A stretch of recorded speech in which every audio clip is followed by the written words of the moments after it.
Good morning, friends. We have a great episode. Today, we are going to be talking about Ken Levine's new game, Judas. We're also diving into the Elder Scrolls 30th anniversary and what does that mean for us Elder Scrolls fans. But first, Jumby Jumbwa, aka Matt Gorgas, how are you doing today? I'm great. How about you, Spencer? I'm doing good. Yeah, just it was a pretty chill day today so far. So I'm stoked. I was telling you I downloaded Evil West. It was on Game Pass. I believe it got added this week. You had it on PlayStation Plus last month. Yes. So we'll talk a little bit about Evil West. I got inspired to jump back into Vampire Survivors. This is one of those games where I don't know if you felt this emotion, but Mo and I always talk about it. It's like when I was in elementary school and I first started learning music and drums, if it ever came up in a topic of conversation, like at school or something, if the teacher brought up music, I would get really anxious because I liked it so much. Does that ever happen to you where like if someone brings up something that you really like and you're in a group setting or you're watching a podcast and they just start mentioning something and you're like, oh my God, this is the thing I love the most. Yes. In fact, I have to turn it off because I can't handle the excitement of someone else talking about the thing that I love. Like, does that ever happen to you? Not to the point of like stopping the conversation or turning it off, but like to the point of like where I'm like, I'm obsessed with what I want to say next. And I'm like struggling to repeat it in my head over and over again so I don't forget it while you're telling me something cool as well. And I'm like trying to like hold on to what you said, but then like add it to what I'm saying. It's a mess. But when I get so excited, my head starts jumbling up too. And sometimes it's very overwhelming and I lose my train of thought and I just have to like pause and reset. So I totally get what you're saying, but not to like the point of like stopping the conversation. That's funny. Yeah, for me, it would be like when I was a kid, if someone brought up like drums or Led Zeppelin or performing, I would get so much anxiety that I would just like, it made me anxious to hear people talk about it. Like the way I could describe it is if I see a podcast, like the new one is Unicorn Overlord. Like if I see a podcast and I see all the games they're about to talk about and Unicorn Overlord is there, I'm going to skip over that section because I don't want to hear someone say something disappointing if it is about the thing that I love. And especially if I haven't finished it or I haven't gotten to dive as deep as I want to, it makes me like nervous. And so I love playing games that I love. So that way, at least if they do talk about it and I like hear something negative, that I have my counterpoint in my head. This happens a lot with Vampire Survivors, especially with Mr. Matty Plays. He'll talk about it like it's not the greatest game ever. And I'm like, dude, it's the best game. Like listening to him, I'm like, I can't respond. I can't say why it's the best, one of the best games ever made. And so it's hard to just like hear someone talk about, or like other times it'll be people talking about how much they love a game. And I'm like, oh, I want to be able to talk about it with them. It's hard to be just a passive listener, you know? Right. So I was like, I need to go back to Vampire Survivors because I need to know that I've finished it and I've seen all that there is to see. So I think there's like 5 stages. I've been working on the 5th stage with all the new characters. So we'll talk about that when we get to what we've been playing. What about you, Matt? What have you been playing this week? You said you switched it up. I switched it up just a little bit. So I, of course, still continued my co-op playthrough of Return to Moria with my friend Philip. And then we also were laughing and having fun with the Dragon's Dogma character creator some more. Haven't bought it yet, but the character creator is so fun. And I don't know if I need to go into much detail. It's all over YouTube. But I've been having fun with that still, and then a little bit of Final Fantasy VII Rebirth. I'm a little bit burnt out on it because I went straight from remake into Final Fantasy, so it's just been like over 100 hours of Final Fantasy for me up to this point, you know. And so I'm like slowing down a little bit with that, but I'm still trekking through. I love it; it's really good. But then the new one that I've been playing, because I haven't beaten it yet, and we got DLC coming out for it, is Elden Ring. And so I've been trying to, you know, freshen up my skills a bit, having fun with that. I was sending you my character, Crow Man. That was incredible. Have you added that to our folder? Because I really want to be able to put that in the episode. Yes, I've added it to the folder so you can. Yes. Hopefully, you guys are looking at a picture of Crow Man right now. He is a fine specimen of a man, or a crow man, if you will. And he is a strength build. You know, great sword all the way. So we ain't messing around. We ain't playing with Crow Man. Crow Man's getting out there destroying and wrecking. So yeah, he has Attack on the Titan energy. Oh yeah, Attack on Titan. He does. He's a little horrifying, but it works for that. The world is scary in Elden Ring. It's so scary. All the models and character models and NPCs, like there's something off about it, like those weird uncomfortable dreams that can still be like entertaining at the same time. But anyway, we can talk more about Crow Man down the line, but I just wanted to mention him. So good. I'm so excited. So yeah, our headline story is Judas, the return of Ken Levine. So Ken invited the Friends Per Second podcast and IGN to do two separate breakdowns. I watched both of them. So I wanted to just kind of summarize for viewers of the podcast. If you guys are curious about Judas, we have almost too much information about it. It's a little spoilery. So I'm going to try and remove some of the spoilers as much as possible and just kind of give the broader strokes. And then Matt and I will dissect the 30th anniversary. And maybe depending on how much time we have after the Judas conversation, it'd be interesting for us to speculate what we think the next Elder Scrolls should be and how they should address the Starfield reaction and the engine discussion. A lot of topics that if you're an Elder Scrolls fan, you're kind of used to having. So let's go ahead and jump right into the Ken Levine discussion. So if you don't know Ken Levine by name, he is the main creative force behind the BioShock series. He also came onto the development of System Shock with System Shock 2. System Shock might be a name that you're familiar with because Night Dive Studios, who is one of my favorite developers, they did a System Shock remake and a remaster. So it's coming to Xbox and other platforms soon. It's currently on PC, but Ken Levine was responsible for the development of System Shock 2. He's also a part of Thief. So he's kind of from the heritage of the immersive sim genre like Deus Ex, Dishonored, Prey, and of course the BioShock series. So he calls the Judas game a Judas simulator. In the way he describes that, he calls it's not necessarily one genre over another. It's just trying to tell the story of Judas in the best way that they can.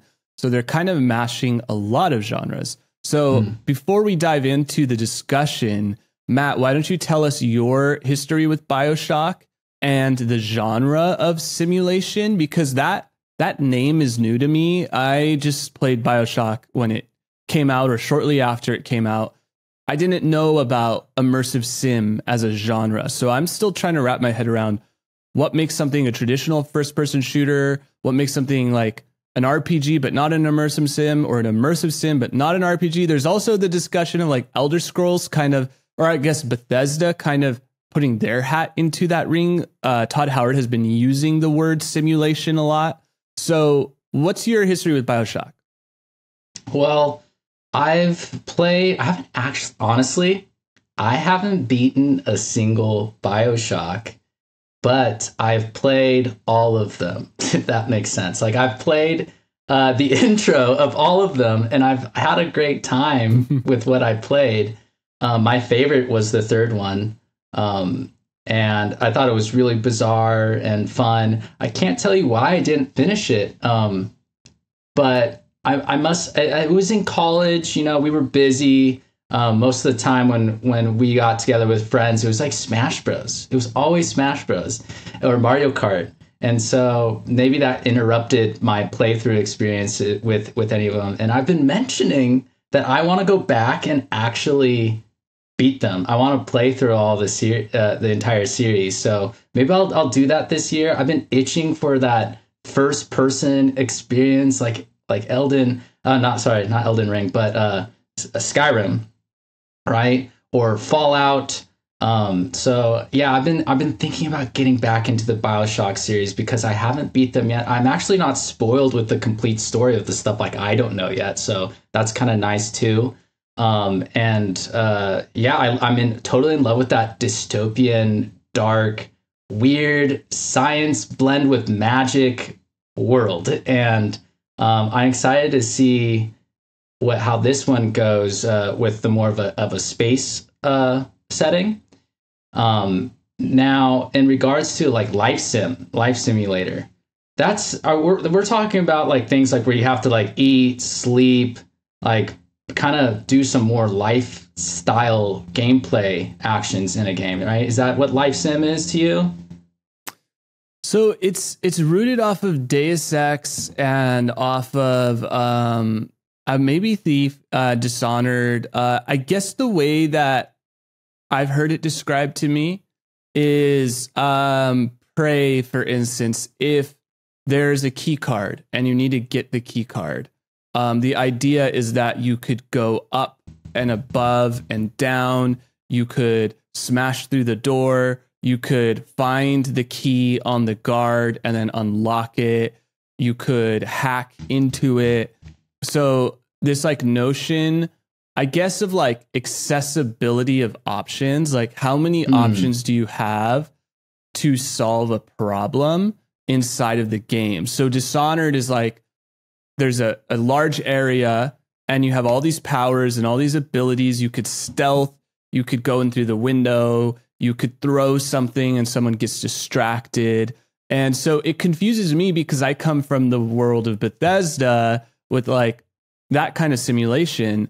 So I think they're similar, but they're just different in that I think the immersive sim genre is more built off of a similar style of game, but different. It's like when we switched from, I don't know if this happened to you, but when after Skyrim, I went to Dishonored and I was like, whoa, this is totally different. This is not like open world.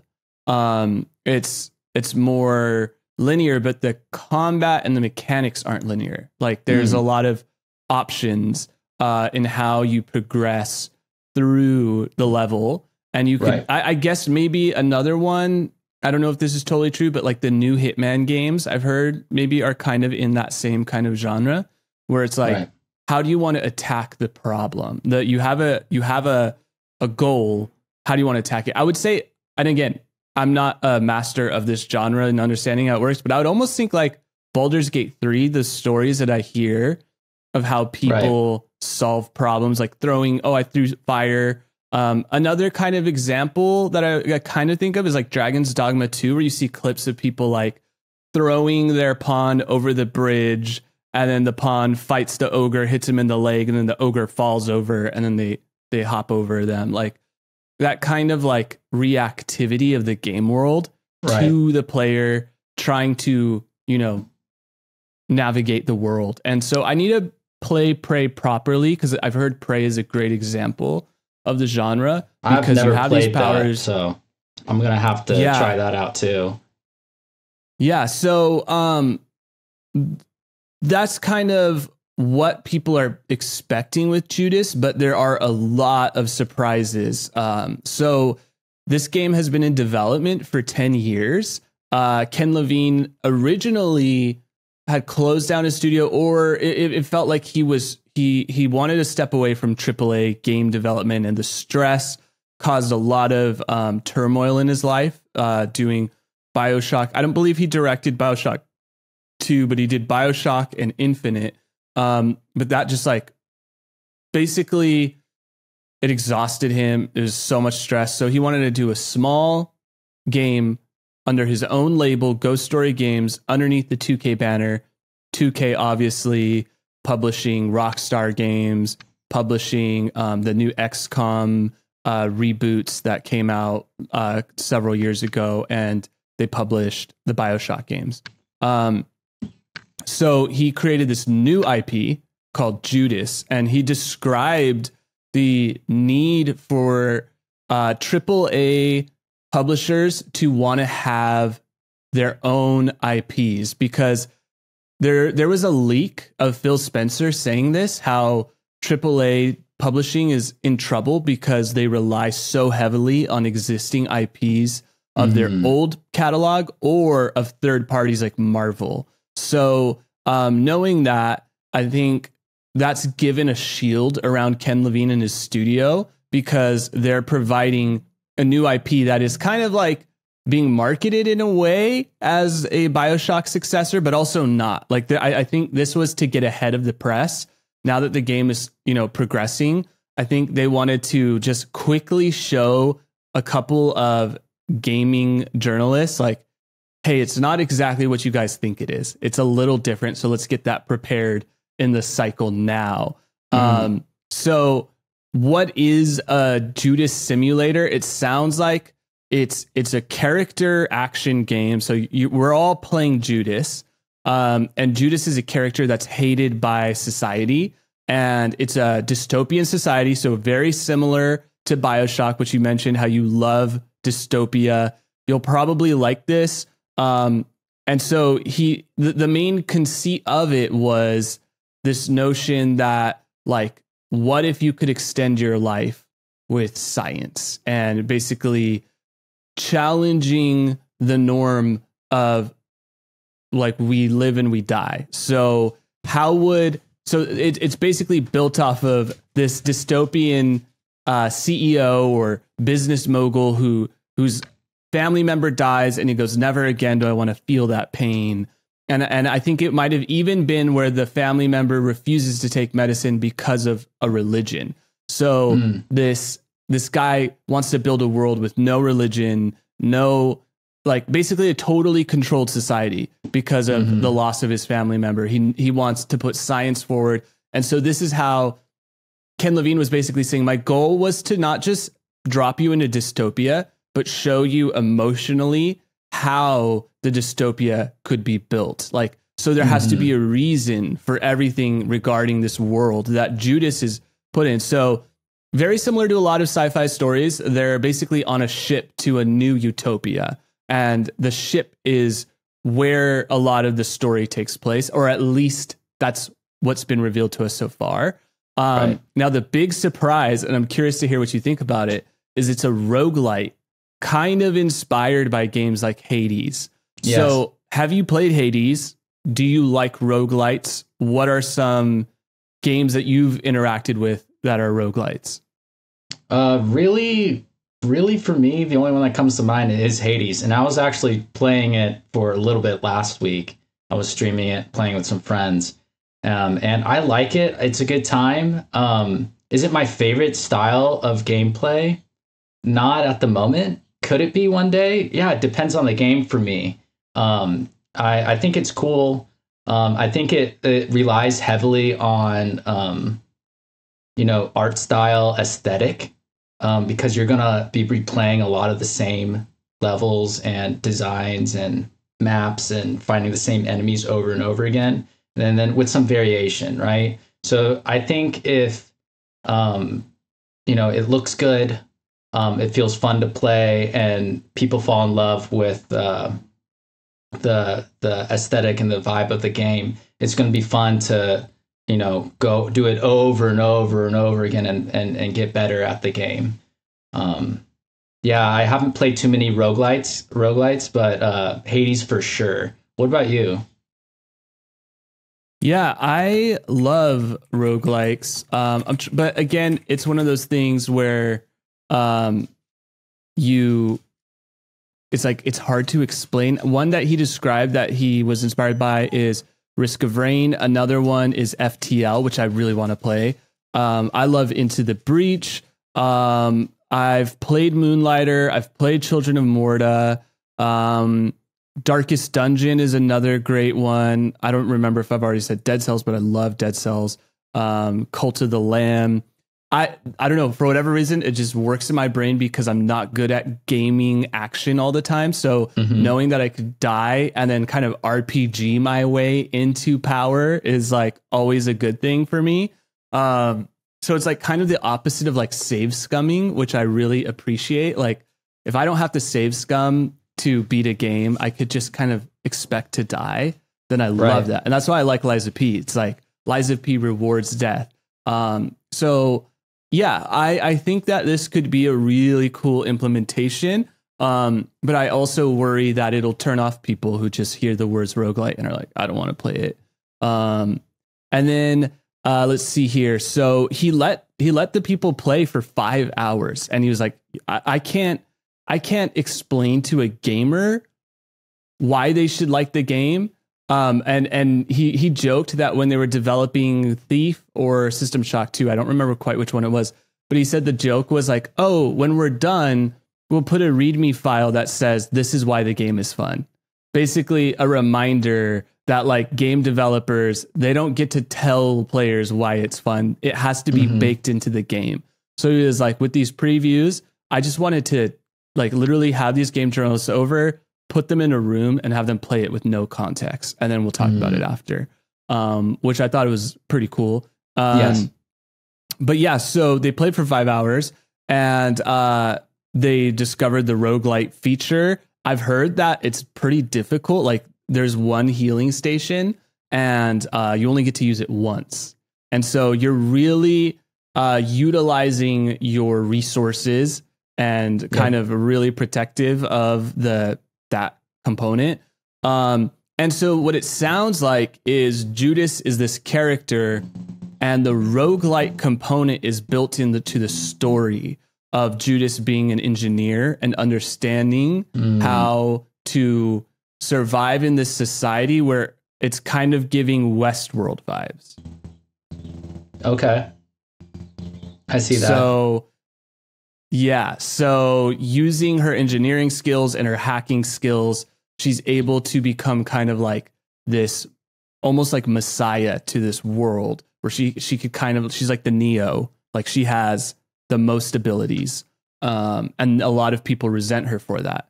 And she's also someone who's pissed off society and the society who wants to reach this like magical place, this magical utopia. Somehow in the story, she's the reason why they might not get there. So now we'll talk about narrative Lego. So he did a GDC talk on narrative Lego a while back.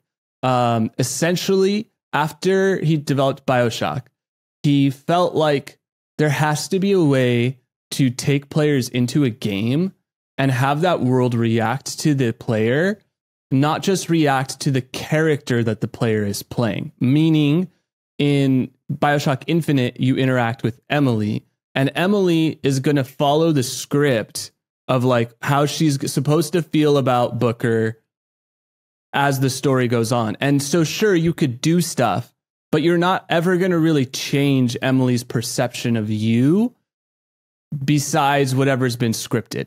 So the idea of narrative Lego is it's like, it could be an art design thing. It could be a item. It could be a script. And so like they even scripted the story to have chunks. So that way they could procedurally generate scenes based off of real voice actors and real art, real textures that they all handmade. But the way he describes it is there's 3 characters, and I would say Deathloop is probably the closest thing that's accomplished this so far. I was getting but Deathloop you have like 3 vibes characters from it, yeah, for sure. Yeah. So there's like 3 characters that are trying to vie for your influence, and they want you to do things their way.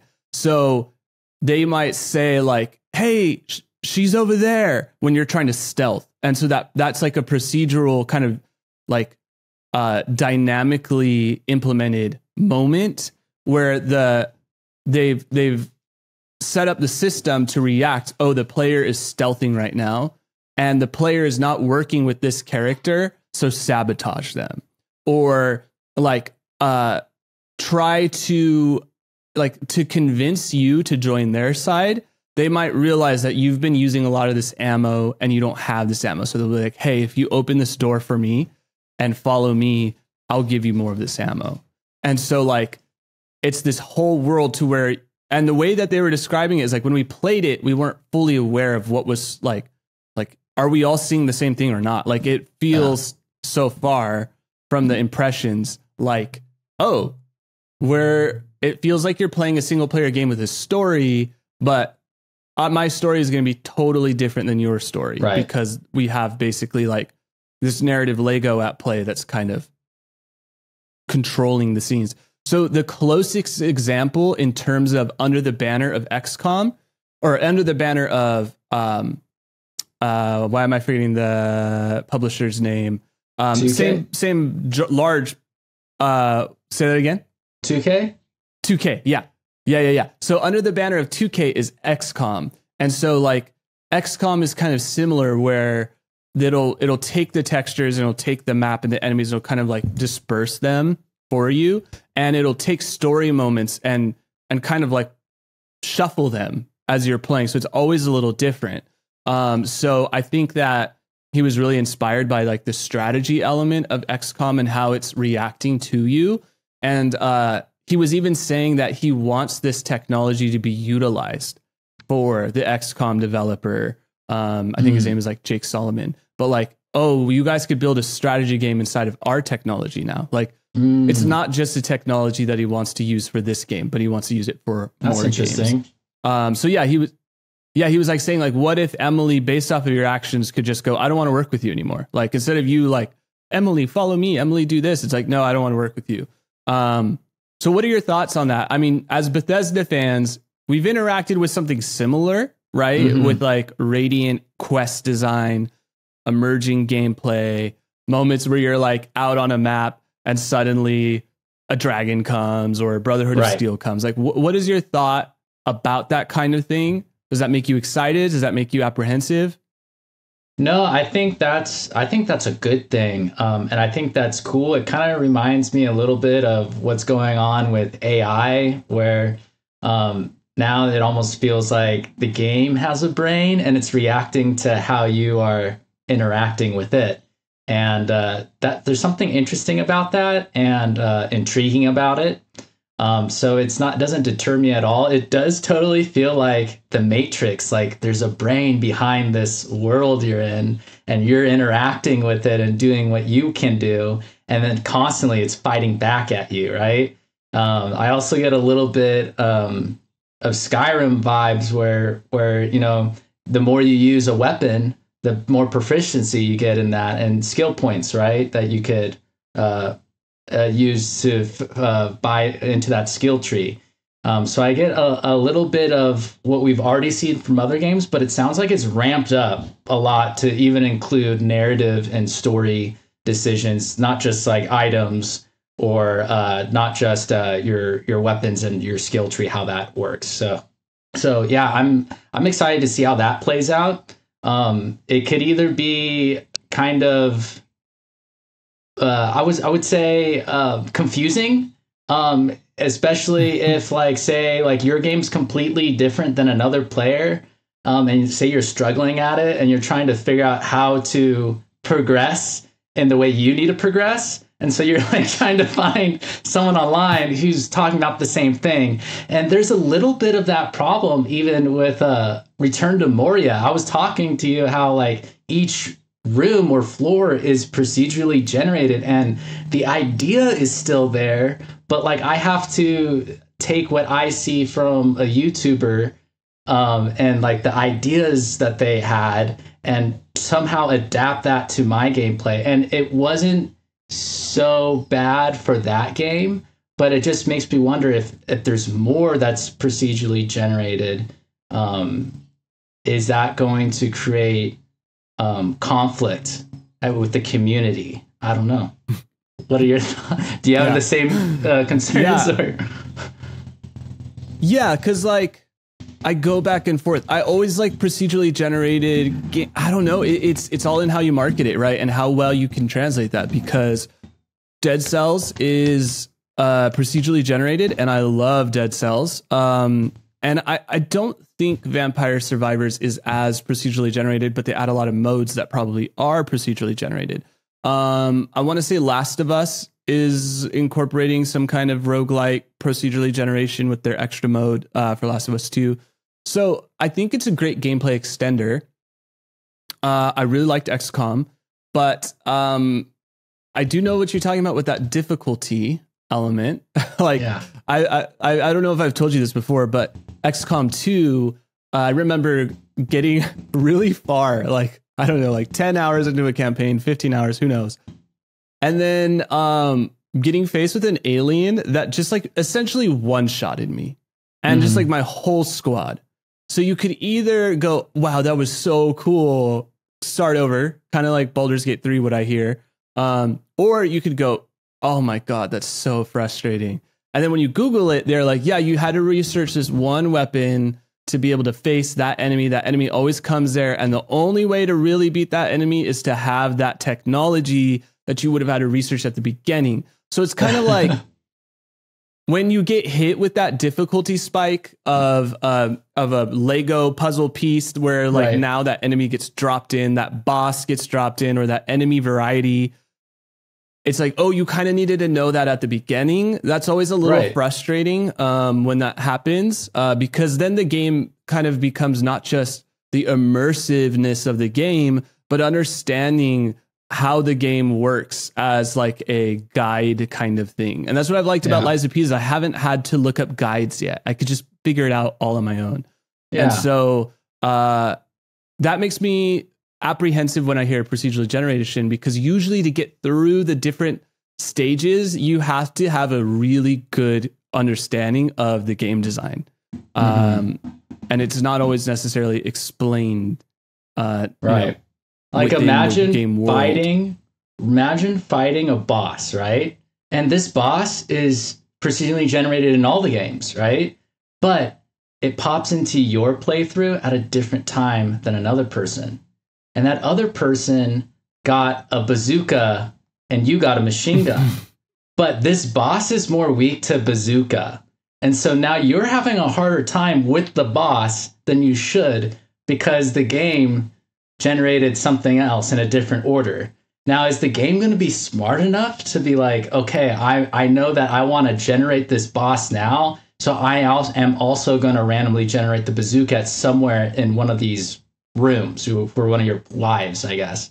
So if the game is smart enough to like pivot and adjust for that to make your time less of a headache, then that's good, I think, instead of having it totally random. So I don't imagine them to being totally random. They have to have that mind behind it to figure it out. So that's what I think. Yeah, and another one that comes to mind, that this has nothing to do with procedural generation, but everything to do with what we're talking about as far as difficulty in like, I guess kind of like an immersive sim in a way, but like Resident Evil 1, the remake, I had such trouble wrapping my head around how to play a game like that because I didn't grow up with that. But like essentially you're going room to room, taking note in your head, okay, that's where some healing items are, or oh, there's a key, it's called the horse key, and then you go in a room and you see a horse door and you're like, okay, that key, but I had to store it because I can't carry it all. And that kind of challenge where you like walk into a room and there's a puzzle and you have to quickly figure out the puzzle or die. So those kinds of modular room kind of survival things I could see being a factor in a game like this, where it's like, oh, the way that the puzzle pieces got smashed together, the boss is in that room, and you need to remember how to get to it, and you need to like make sure you have the right items, because it does sound like kind of like Resident Evil, where I'm hearing you don't really have healing, you know, so you have to really understand the layout of when you should use the healing station, how far are you going to get with each item, all of that. So yeah, if the leveling up system of spending your perks in between death feels really empowering, then I'm sure I'll love it. But if it's like super difficult and yeah, you can't consult a guide and all that, who knows? We'll have to learn more. But that's Judas. The other thing before moving on, actually, he did say he didn't want it to be your typical sci-fi. Like at first they had robots that looked like robots, but it just felt a little boring. So they've found ways to work into the lore why the deputy enemy type is just an animatronic horse, and why there's like an enemy that's a dentist chair that has a body trapped inside of it. And he said it's because like in the lore, they tried traditional robots, but people didn't react well to them. So they had to humanize them or make them feel like familiar characters. So when everything went wrong, now you have all these terrifying kind of Liza P style animatronic puppets or whatever, robots. So I love that. And then you're also traveling between the sections in a dog, like a big robot vehicle dog. I like that kind of thing. Like really interesting enemy design is what I've been hearing from those who have played it. So I love that kind of thing. And me too. That always makes the game more interesting in my. Yeah, I want more of that. Like I was saying earlier with Elden Ring, even those enemy designs are just so wild and out of this world. Liza P. So that's what some of these Souls-like games even do really well, is just they make these weird, interesting, original worlds. And we need to, I think the players are hungry for that. We've been playing so many games from the same IPs and series for the last 20, 30 years. And so when we see something new, it's like Alice in Wonderland to us. We get stuck in it, lost in it, and we don't know how to get out, right? So I want more of that, and I think they're actually doing well with that in this game. It seems like making it weird, interesting, alluring, something that you haven't quite seen before, even if you've seen something similar, because they're playing off the weirdness. So I'm a very big fan of that. I want to see more of this game, and I'm interested to know if I'm gonna actually like it, because I really do enjoy every time I played Hades. I really like the aesthetic of that game. So if I'm feeling that way about this one, I'm definitely gonna end up picking it up, either if it's on Game Pass, PS Plus, and if it goes on sale eventually. This is definitely a game I would pick up right away. Is it my main one that I would go for right away and just spend full price? I'm more of a diehard dark fantasy kind of player. So playing like Elden Ring or games like that, like I would definitely put my money down first. But we shall see with this game. We shall see. So moving on to our second topic, it's the 30-year anniversary of the Elder Scrolls. And on this channel, we love talking about the Elder Scrolls. So yes, it's a little morsel of information, but I do think it's always interesting to dissect Bethesda and how they're talking about these IPs, because they have Fallout, they have Starfield, they have the Elder Scrolls now. So it's a lot to manage between a game studio and sharing resources.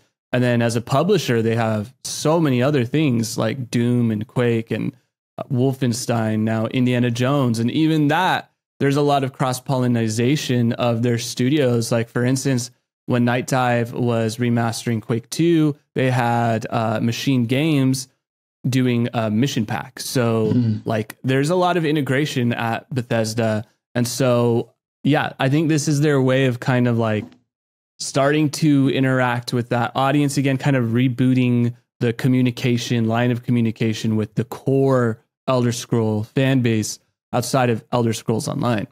Yeah. So we'll kind of like read through this and then comment. But yeah, they say it's been 30 years since the beginning of this incredible journey through Tamriel with the launch of the Elder Scrolls Arena. It's amazing to think how much the series has grown and how much it still means to everyone. And that is all thanks to you, our community of players. Many hundreds of developers have spent time on the Elder Scrolls over those 30 years. As the series has grown, so have we. Still to this day, each chapter has aimed to let us all live another life in another world. Arena started it all with the entirety of Tamriel generated for you to explore freely. Daggerfall moved that into a smaller region with political intrigue and a detailed character system. Morrowind took it to new exotic lands and introduced the series to both consoles and the world of modding and creators.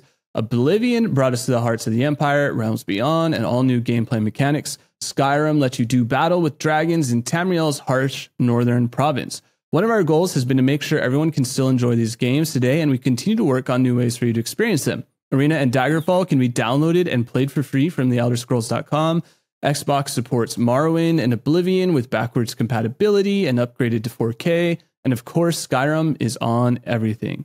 This year also marks another anniversary. 10 years of The Elder Scrolls Online. Our amazing colleagues at ZeniMax Online Studios have nurtured a game and community that has become one of the biggest and best there is. We have other exciting projects underway as well, including The Elder Scrolls Castles on mobile. It's a unique take on a castle builder where you control your own dynasty and is currently in soft launch in several countries. We've also launched the latest version of Creations in Skyrim, where you can more easily get all the incredible content our community continues to create. Last but not least, we are in development on the next chapter, The Elder Scrolls 6. Even now, returning to Tamriel and playing early builds has us filled with the same joy, excitement, and promise of adventure. Thank you for supporting us all these decades and all you have brought to the game, making them your own. We couldn't be more excited to continue and celebrate the next 30 years. So, Matt, what does it mean to you to hear that they're already playing early builds of Elder Scrolls 6? That's pretty exciting. And when they say early builds, are they thinking like superpower God Howard builds, or are we talking about like, you know, maybe level 10, right? What kind of builds are they experimenting with? I'm interested. Because if they're experiencing with more like end game builds, like where do we want to get to? Where do we want to get the player to? That's, to me, like that is super, super exciting. Experiencing with just basic builds, yeah, that's fun. But you're just playing Skyrim. I want to know if these builds that you can do in this one are better and more interesting and more fun than Skyrim.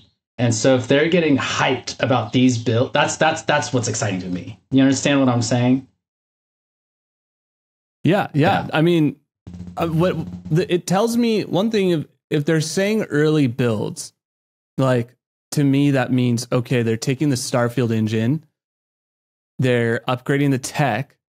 They have to have some kind of new mechanic, right? That is like propelling the tech forward. With Starfield, the tech was a lot of the procedural generation of the planets. It was the ship combat. I mean, let's just take that for instance, ship combat. Could we be seeing like pirate ships, and like if it's, I forget what region is rumored, but you know, it's a region by the sea. Like, is there going to be ship? You get in a ship and you fight and you sail to other islands. That could be interesting. Yeah. Castles, like obviously there's got to be some kind of, maybe it's just as simple as we wanted to do Fallout Shelter, but for Elder Scrolls. But obviously to me, a really exciting thing would be that like they build off of the settlements and turn it into more castle building. My problem is Bethesda's engine has not quite hooked me into building. I just feel like it's such a chore. Like and especially when they tie it into quest lines, it's like you could kill all of us, or you could go build a settlement with us. Which one do you want to do? And you're like, there's like 100 of you. I don't want to have to fight all of you guys, nor do I want to have to go build a bunch of settlements, like, and find ingredients to build a wall and then build a satellite and then build this. Like, that's not my idea of fun in an RPG. So can they massage that to not quite feel so forced? Like, shouldn't we want to build a castle, right? Like, shouldn't we want to build a ship? We want to add to our farmland. Can they do it in a way that's a little bit more elegant, maybe a little less like chore listy. So yeah, I would guess they have what to. You're saying. It reminds me have of to have some kind in the Skyrim DLC. I think it's Hearthstone, something like that. Hearthstone. It's almost like, hey, now you can have your own farmstead and do some farming, but really it's not as fun as just being a warrior, going around being the dragonborn, killing things. So it totally feels like just like a leftover piece. Like, hey, if you want more of that, I guess like what I was talking about, like life simulator, like you want to live in Skyrim more. Well, we add this, and it's kind of boring like real life, but enjoy. For me, Spencer, I'm with you. I don't necessarily care about all that stuff. Like I want to see innovation more with first person melee or magic combat, and I also want to see more from the weapons or magic spells that we learn in this. I'm really inspired by Elden Ring, how diverse the builds are in that game. How different things affect your different weapons and upgrades affect the attributes, and how the character plays. I think Elder Scrolls could really leverage that because there's so many different items that you can collect, and then that you can have so many combinations. And so I think that's what really shined in Skyrim for me, is like I felt like there was endless combinations or endless things I could do in Skyrim, even though it was limited. I want to recreate that magic I want them to recreate that magic for Elder Scrolls 6, where I'm now just fighting and exploring a dungeon, a world, collecting gear, whatever, getting into my skill trees, and now I'm excited because it's more than Skyrim, and it feels better. Like when I use a sword, I can actually see the sword cut into the guy now this time. When I use a spell, I actually see parts of their armor like blow up or fall off or have some sort of damage to them. I want to see more interaction on a first person level because you're up close. You're not far away like Elden Ring. Who cares about what's happening? I want to see the damage done because I'm in first person, right? So if you could create that experience even so much better than it is already, with some of these mods, that's going to be, I guess, like the new standard, and it's going to be similar received to, I think, like Baldur's Gate. Like this is now the new standard for a first-person melee magic fantasy game, and that's what Bethesda was known for to me. So I want them to do that again. I don't care about like building a castle or even a ship. Maybe a better horse and horse fighting, right? Like horse combat. I would like that. But the rest, like that's just like that could be DLCs. Literally, just make questing and dungeon and boss fights more fun. And that will go a long way for all of us, I think.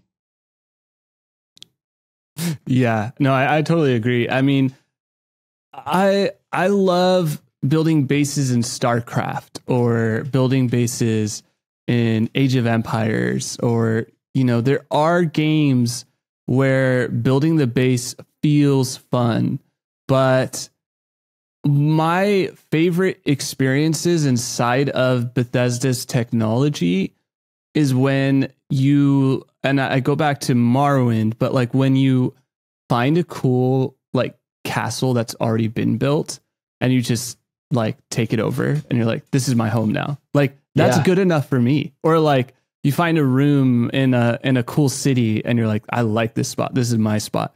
Because to me, sometimes some of the magic gets ruined when I feel like I'm on par with the level designers because I have the same pieces that they have. And it feels less magical than it did when I was a kid, when it was like, whoa, look at this architecture. Look at this room. Look at this bed. Look at this bottle.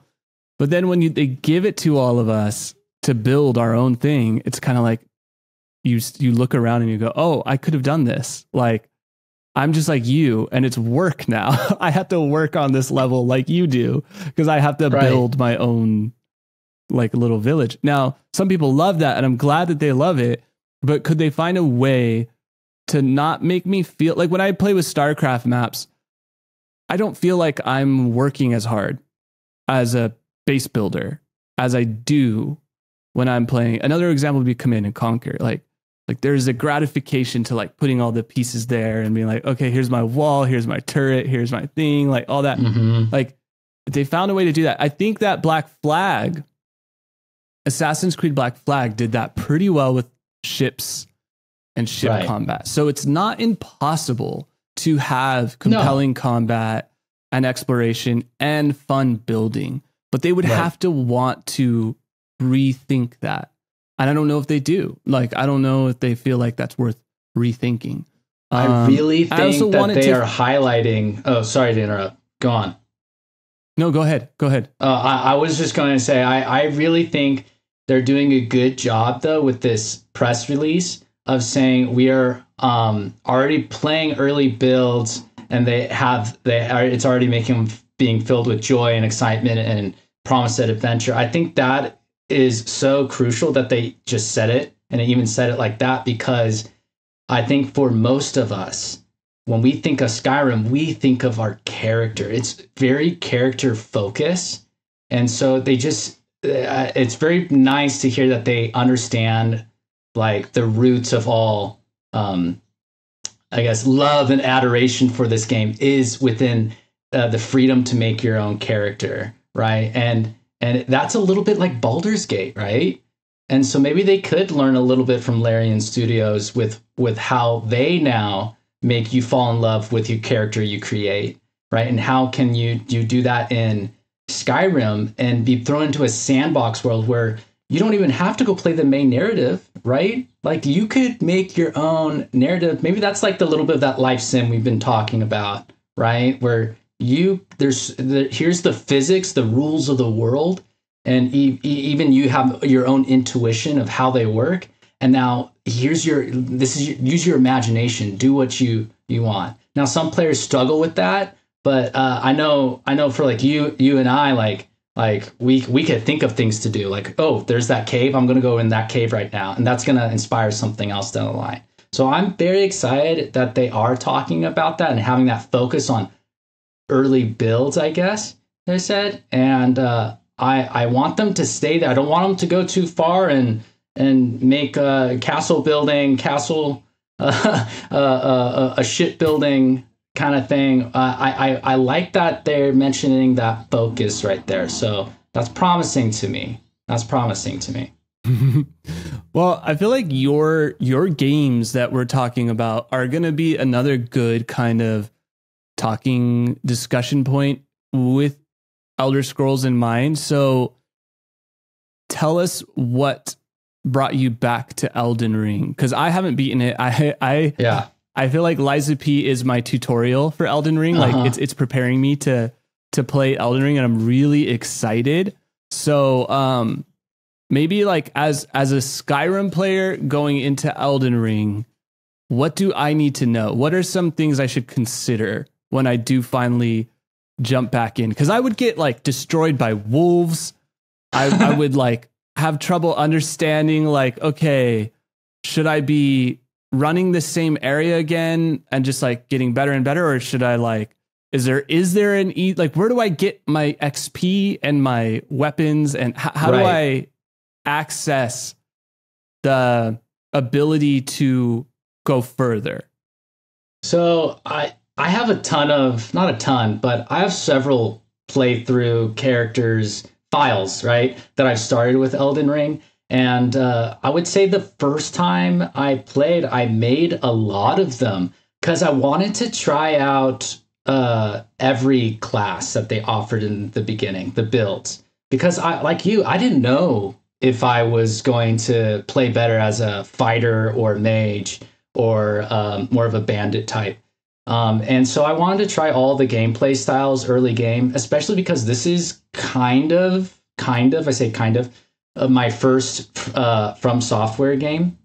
and I was warned about the difficulty and warned that like I should learn how to enjoy dying and thinking about how to beat this boss, learn the tells of the boss, right? And not sweat about it. Play it kind of like that roguelite game where it's like, I'm going to die. I'm going to get my runes again. I'm going to get better and better. Similar to Liza P, right? So my best advice is like, yeah, make a couple files where you try out the different builds if you haven't already. And if you did find something that you like say like, a lot of people have easier times having like a blend of melee and magic together. So say you find this build where it blends melee and magic, kind of like a Gandalf sort of character. What you're going to want to do is honestly, I know you're not a huge fan of it, but you are going to want to look up like a couple of YouTube videos that are going to talk about like the systems. Like it's not how to the game, not the spoilers or anything, or like even builds quite. There's like systems in the game that they don't tell you how they work, right? They don't tell you how to upgrade your weapon. They don't tell you how to upgrade your little ashes of war. I think they're called, or no, it's the spirits I'm thinking of, or like how to unlock a new section of the game. They don't tell you these things. And so I've learned with Elden Ring that it's actually pretty safe to look up what you need and the system you're looking for without getting spoiled for story purposes. And the good thing about that Elden Ring is like, I still don't even understand the story. It's so weird. It is so bizarre. But I just have fun exploring and challenging myself. Can I kill these set of enemies, right? And then if it's too hard, Spencer, like say that pack of wolves is too hard, there's something easier. There's something out there easier. So you just gotta go keep exploring, right? And then you'll realize like I'm in a very hard zone now. So I recommend making a couple new characters, exploring the build types. Once you find what you like, go out and try to kill some things, kill some easy side bosses before the main big ones. Like, and then just really take your time. Don't rush it. The problem why I stopped. Why did I stop now? One, always the sort of thing I get distracted by another game, but I got to a point where it was just very hard because I was going into sections above my level. And I'd also I think I needed some time to marinate with the gameplay. Do you ever feel like you need just some time to take a break and then come back to it? And it's like, whoa, I actually see it. And it's almost like what you were saying with Liza P. Like, I see the tells of the boss. I'm getting the motion. Dodge now. Swoop under now. Attack now. And like you get in the feel of it all, right? So, just give it some time. I think Liza P is a great way to get you in the feel. And I'm sure the next time you play Elden Ring, dude, I'm like 100% sure you're going to find what works for you. And then if you really don't like your build, there's a way built into the game. You'll look up the system, how to respec your character so that you can try out other builds in the game, right? So it's so much fun. I got back into Elden Ring, one, because the DLC is coming out soon, but two, I've been having so much fun with that character creator in Dragon's Dogma. And I remember Elden Ring has a really funny, great one. And so I was like, I have to get back in. It inspired me, Dragon's Dogma. I have to get back into Elden Ring, make Crowman, and just have a good old time and try and beat it this time. And hopefully enjoy that DLC when that drops later this year too. But yeah, it's so fun. I love that. Yeah, so I mentioned that I started Evil West today, and I did not expect to be hooked in as quickly as I was. It felt like Diablo meets Castlevania Lords of Shadow meets Darksiders and Gears of War.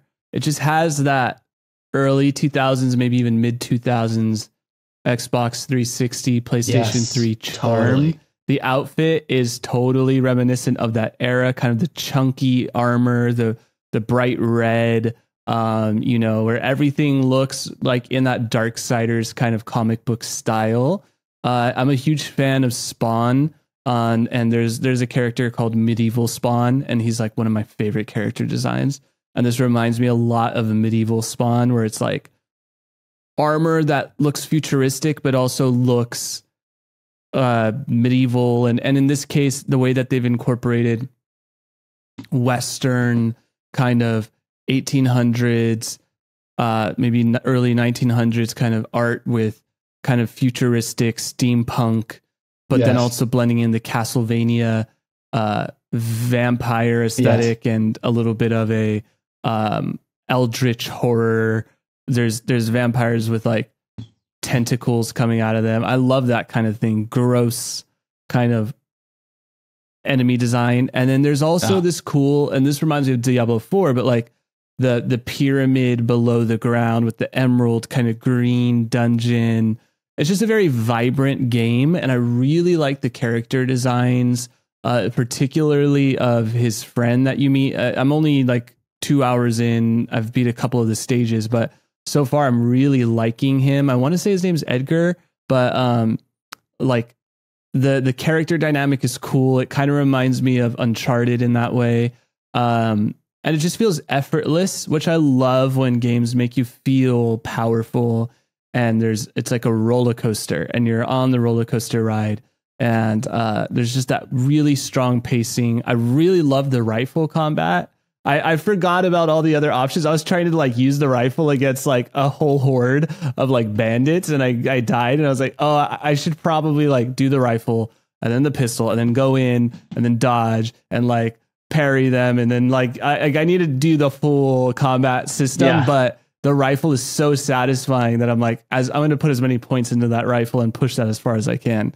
So yeah, it's been really, really refreshing coming, not that I'm finished playing Lies of P, but to balance with Lies of P, where it's a little bit more challenging, but also similar, where it's like character action with stages. Now, I don't think Evil West is nearly as like Metrovania Souls-like, where it's like a really intense map that you're going through and coming back and all that. But it does kind of have that nice break from open world game design that can sometimes feel a little tedious. So yeah, I'm really enjoying Evil West. But you're journeying through Return to Moria. We were talking about base building. Is there any lessons that you would pass along to Bethesda in your love of Return to Moria? Like, is there anything with the base building that you wish Bethesda could adopt if they had to have base building? If they had to have sort of base building, I think it would have to come in the form of camps with Elder Scrolls. So like making a camp, defending the camp. We've seen stuff like that before. I'm already thinking Dragon's Dogma, where you set up your camps with your teammates and you can get attacked. There's other games like that that do things like that. Now they would definitely have to do it in a different way, a more sandboxy way, I think. If they did do it, there would have to be something like what's taking the place of like turrets, right? When you build bases, is it people? Like Dragon's Dogma, it's people, right? The NPCs, your teammates that help you, that take the place of that. It'd be interesting to see how the followers system would play in the camp defending sort of setup, or even, you know how in Skyrim, how there was a civil war? Imagine if there was a little bit more of a role the Dragonborn played in setting up the different Stormcloak camps or Imperial camps. they're already there, right? So what if they weren't already there and you had to go have a little skirmish, have a battle, plant your flag in that ground, let it stand for like a minute or whatever, defend it, and then you own that territory, right? So if they wanted to kind of go with that kind of narrative, there needs to be like a good incentive for the camps. For Return to Moria, it's you got to progress through the story and go deeper into the mine while the Horde is continually trying to kill you, right? So that's the incentive. For Skyrim, it's going to have to definitely be very narrative and quest focused, whether it's with the faction or not. So, I think they can do something maybe with the camps if they want to build something. Would you say camps as well, or are you still on castles? I mean, I think it's gotta be, I would still lean with castle. Like maybe if my whole thing is like art design, it has to look cool and it has to feel kind of arcadey, because that's what I love about Unicorn Overlord is like there's so many systems, but they're all so fun and so simple. It's just like, oh, here's the fort. Which guy do you want to be in charge of the fort? And he's going to like, I don't remember, but like, let's just say he's going to get XP every time the fort gets raided. And then here's all your tactical units. Like, who do you want in this unit? Let's run a test battle. Banner Saga would be another example of a great game that used a lot of systems that worked really well. I just don't want it to feel like I'm ground level one person doing all of these things, carrying on all of my back. Like if you're going to introduce kind of like that kingdom level of like, oh, it's nighttime and you got to protect your thing, I want to feel like I had agency as a leader. It's like I chose this captain and I'm leveling them up and they're an archer and they're this and here's my mage who I'm going to take him with me and then I'm going to make him the head of this camp. And it just needs to feel a little bit more accessible as opposed to like, I don't want to feel like I'm a modder. I want to feel like I'm playing the game as it should be. And it could go a little deeper if it needs to, but at the surface, it just feels like you're playing a game and like stuff's happening and you're making fun decisions and you don't feel like you're this pirate who is going across all the land, saving everybody by yourself. And then you have a couple rando NPCs who like live on your land. Like I want there to be a little bit more of like that JRPG tactical relationship that you have with the characters. Like you love these, kind of like Fire Emblem Three Houses. It's like you love all of these characters. It's like, could they figure out a way to give you a party that we all know and like we all kind of can like admire, but then you could also rename people or redress them. But like at the core, there's like a memorable party that we're excited. I made Ronald the head of my castle by the sea. Oh, really? I had him following me around. You know, like, can they like incorporate the story and like how you meet these characters and make it feel more like Baldur's Gate 3 or like Divinity or, you know, whatever. How was it with Starfield? Did Starfield do a good job? I didn't get to play it. You did, but how did they do with like the cast of characters and like maybe giving them roles and making the world come to life a little bit more? Because, you know, old Bethesda games, you know, you feel like you're talking to an NPC, right? Like everyone's an NPC, but newer games do a bit better at not breaking that immersion, right? Like, oh, I'm actually talking to a character. It's more than an NPC. Does Starfield improve that at all from Skyrim? How so? And then also like, where could they have done better, like in now going into Elder Scrolls? I think that Starfield was missing. It was hard to place. It felt like I didn't feel attached to the genre of storytelling, meaning when I play Unicorn Overlord, I'm like, ooh, this reminds me of Chained Echoes and it reminds me of Fire Emblem Three Houses.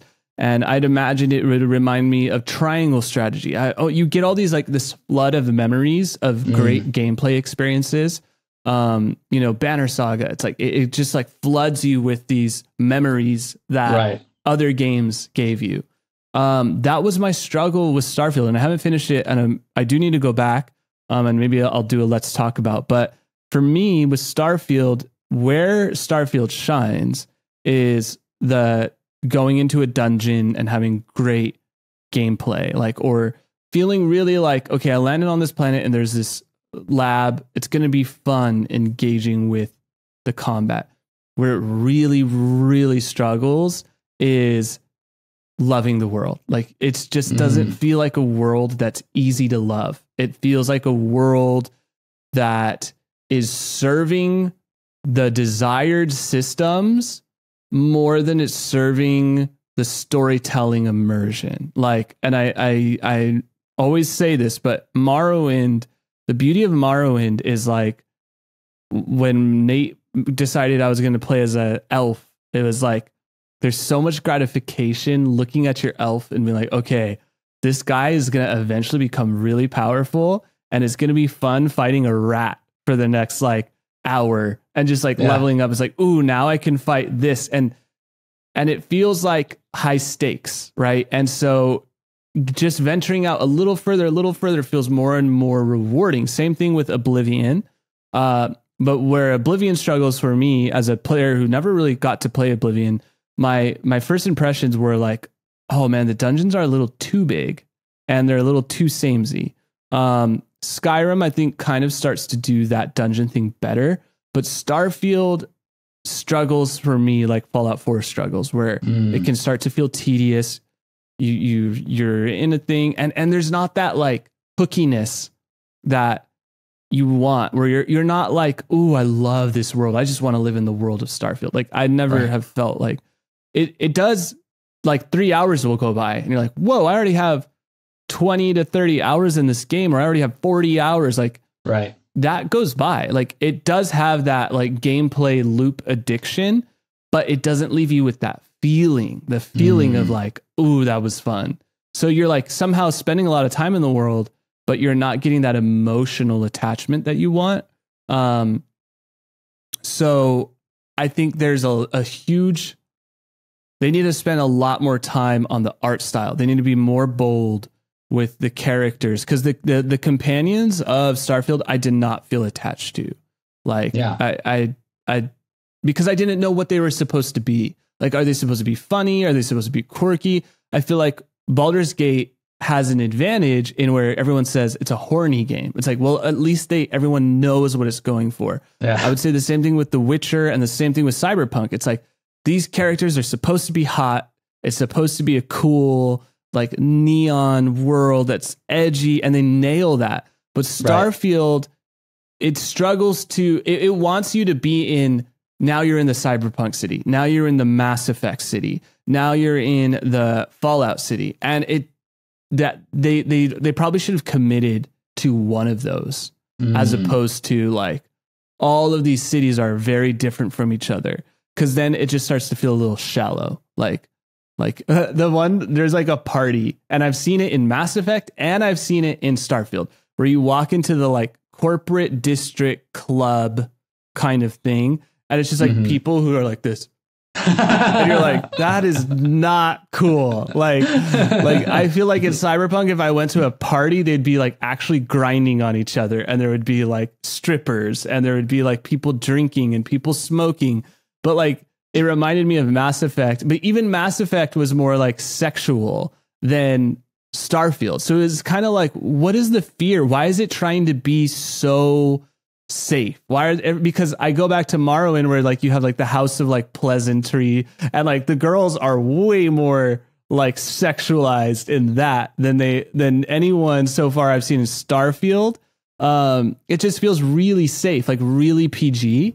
And like, if this is a game that's supposed to be edgy, like The Expanse as a story is, it's like, you can't be afraid to like say some bad words. And like if this is a world where there are seedy locations, like I'd expect that I'm going to see that, you know, kind of like Grand Theft Auto or whatever. Like I expect like, oh, don't go to that district if you don't want to see crazy stuff.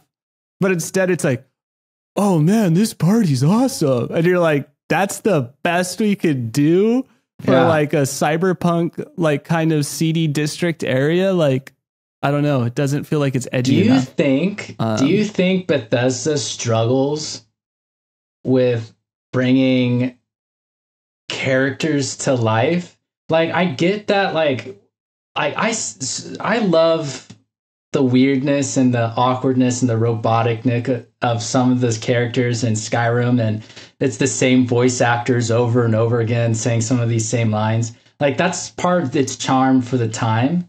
But part of me wonders, like, is that the best they can do? Because even some of the clips I've seen from Starfield, I feel like, you know, this was recorded on a Tuesday at 3:00, and he had about these 5 lines he had to do. You know, like, I can hear the session. You know, part of me wonders if they do even have the talent to make it feel more immersive through either the character animations and the voice acting together, or just one or the other, like a Witcher game, or even I would say even this is the same company, Cyberpunk. Like, I feel like these characters, even the side characters, feel like real characters in this world, instead of like, here's just a simulation of an RPG. Sometimes I feel like Skyrim, Bethesda, like, it's just a simulation of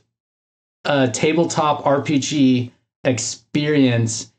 And for me, that doesn't quite work anymore, because Larian Studios made that, but believable. So you can't just do that anymore. You have to make the experience believable now. I don't know. Do you think that they can do it? Can they get there? Are they going to see that from Starfield and go like, we actually have to put more time in the believability of the NPCs because they are the world?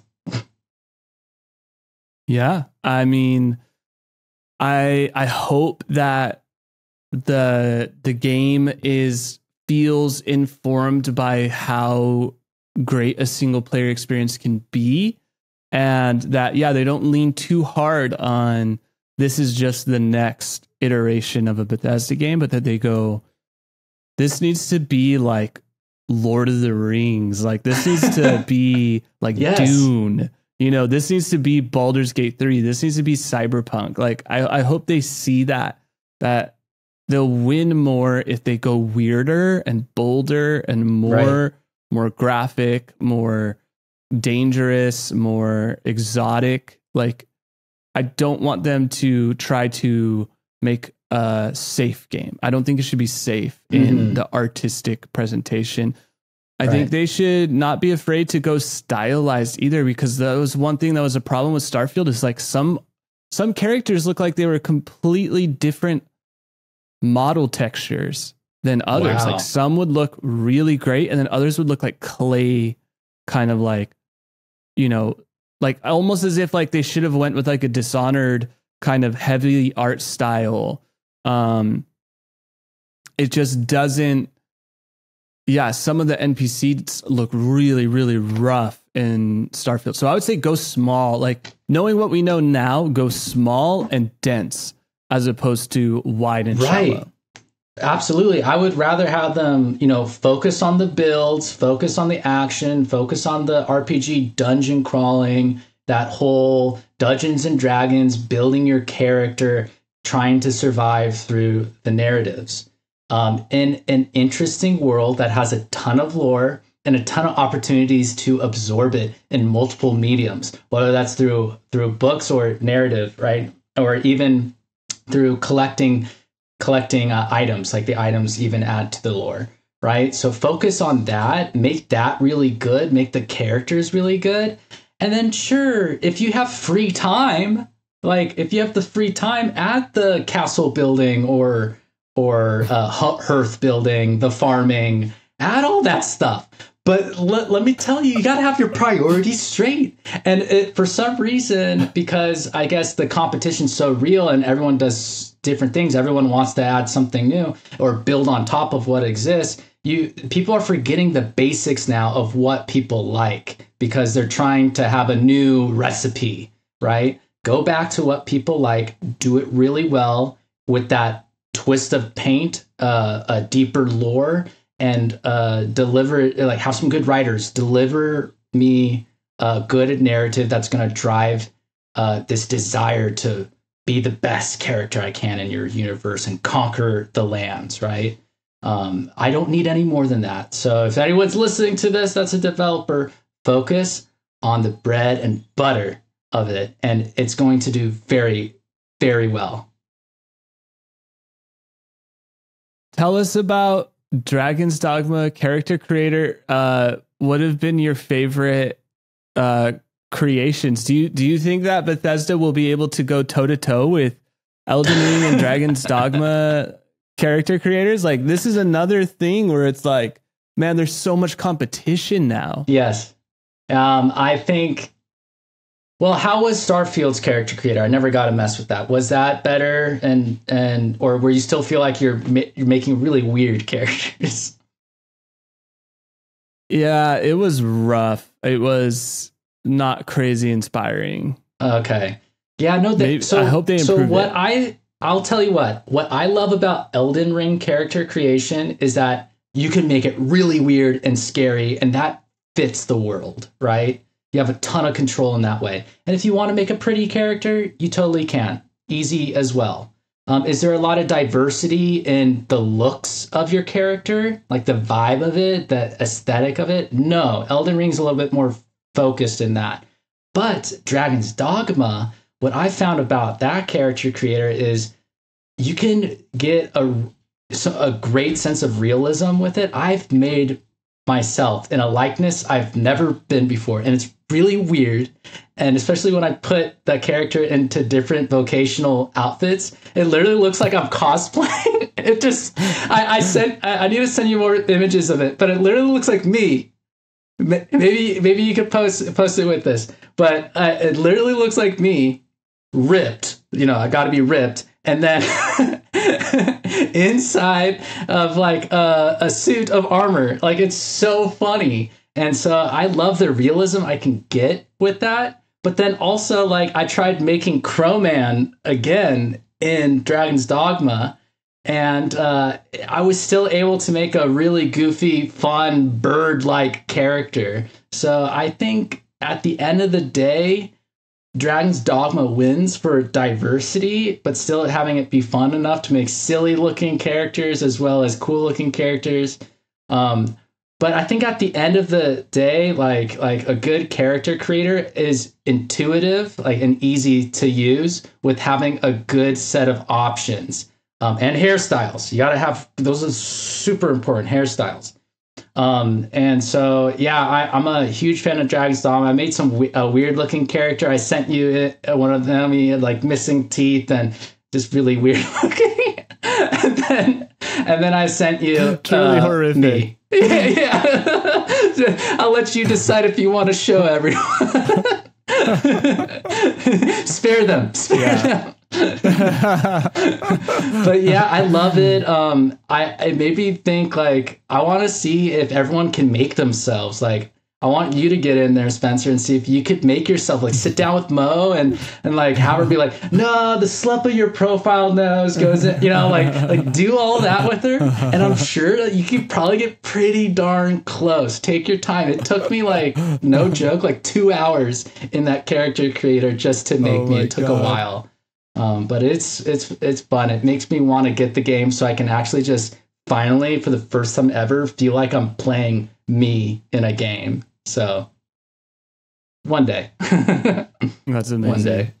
Yeah. And your last game you have is Final Fantasy VII Rebirth. So you said you're like 100 hours in. Is that what you said? Or how far in are you? Well, gosh, I think the first game took me like 50-ish hours or something like that. I'm just guesstimating. And then I went straight into Rebirth, and I have like 50 plus hours on there. So what I was trying to say is, like, I have over 100 hours just with Cloud right now. And so I was getting a little bit anxious. Like, I want to play something else, mix it up in there. But me not playing it as much right now doesn't mean it's not fun. Like, if I didn't play the first one before, I probably would have already beaten the game by now. But I'm taking my time. I progressed a little bit farther in the story, leveled up a little bit, did like a couple games of Queen's Blood. That's so fun. It's probably one of the best things about that game is like all the side mini games that you would ever want in a Japanese RPG. You know, they do it so well. For some reason, they do the mini games well. It's the Mario Party of JRPGs. So, if you like Mario Party and you want to play a JRPG and have some good action in there, adventure, that's the game. So yeah, I'm still over the halfway mark. Got a little farther to go, but I'm in no rush with it because this is a trilogy. It's one games that they've remade now and going to be 3. There's only 2 out so far. So yeah, I don't have too much incentive to just finish it right away right now. But yeah, I've really enjoyed it. You're going to have to try and play them at some point though, Spencer. They're probably some of the best Final Fantasy modern games that you can play. I'm excited. Yeah, no, it's that all sounds really good. And I just love, again, like RPGs with great characters, great world, great, immersion like that. My final game, I mentioned earlier at the top, Vampire Survivors. I've been playing that every night, and it's just such an accessible game, handheld. And if you have like 30 minutes, it turns into an hour, and it's like every character plays different, and you think of all these builds, and there's cards that are doing stuff to your weapons, doubling the missiles or creating explosions or giving you a health buff, and you're just like thinking about how to get this character through this stage, and you're like, oh, maybe I'll try this card, and then I'm gonna hopefully get these weapons and these extra items that will add more skills, and then they'll join together. There's just so much fun in that strategy that Vampire Survivors provides, in a really arcadey way, and it's so good. So if you guys haven't played it yet, you guys have to play it. It's such a good game. But that is our episode, and I hope you guys are excited for more Elder Scrolls news. Hopefully they'll find a way to communicate with the audience and keep us in the loop, because we are definitely thirsty for some Elder Scrolls. I love Bethesda. They're a developer that like got me into this, so I want to see them thrive and have fun with the game and make the game of their dreams. And I hopefully that will mean that it's inspiring. So for us, so please share with us your guys' news, Bethesda, so we could talk about it. And so let us know if you guys are enjoying Dragon's Dogma, Unicorn Overlord, Return to Moria. Matt needs more people to play Return to Moria with. And so, and download, if you have Game Pass, download Evil West. And we will see you guys all next week. And thank you for watching. So, later. Oi. See you guys. Bye.